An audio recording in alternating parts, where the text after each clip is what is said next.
I'm Margot, your English teacher. How are you today? I'm very happy today. Je suis contente parce que je vous emmène en voyage avec moi, à la découverte du monde. Vous êtes prêts? Alors, on va partir aux États-Unis. Mais on ne peut pas commencer un voyage aux États-Unis, parler des États-Unis d'Amérique, United States of America, sans parler des Native Americans, c'est-à-dire les premiers habitants de ce continent américain que Christophe Colomb n'a pas du tout découvert en 1492 puisqu'ils y étaient déjà. Logique!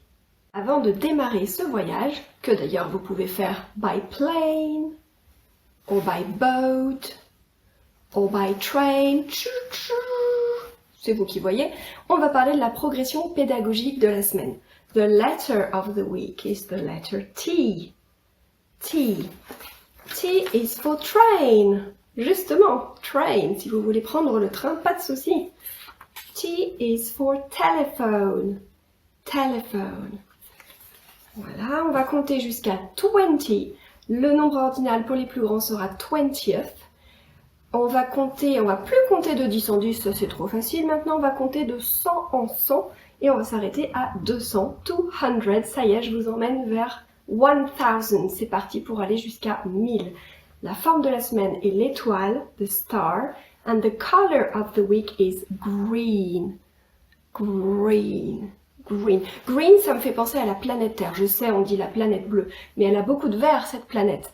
Et ce vert, on espère que les hommes vont en laisser un petit peu.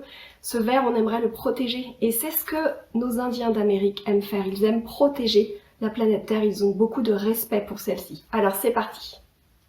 Dans cette leçon sur les États-Unis d'Amérique, on va donc faire de l'histoire. De l'histoire qu'on n'apprend pas en France parce que c'est pas notre histoire. Moi, cette histoire, je l'ai découverte à l'université quand j'ai fait mes études pour devenir prof d'anglais avec ce gros livre avec très peu d'images et beaucoup de textes.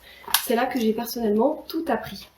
Alors, c'était des cours de civilisation américaine et britannique parce que la Grande-Bretagne et les États-Unis sont très liés.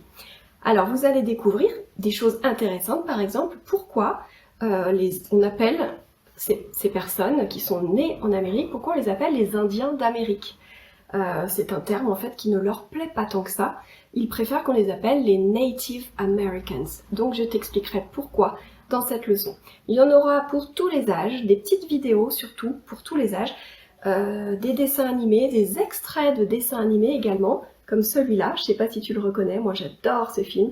C'est Mila, ma fille, qui illustre tous les cours d'anglais, qui a fait ce travail dans le cadre de ses études d'art plastique. Vous aimez bien? Vous reconnaissez le film?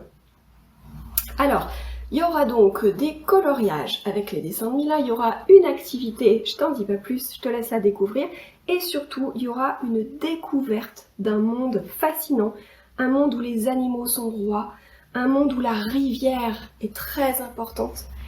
On va donc colorier, chanter, danser et même faire de la musique dans cette leçon. Attention, ça déménage, ouvrez grand vos yeux, ouvrez grand vos oreilles et c'est parti pour le voyage. Amusez-vous bien. See you next time. Bye!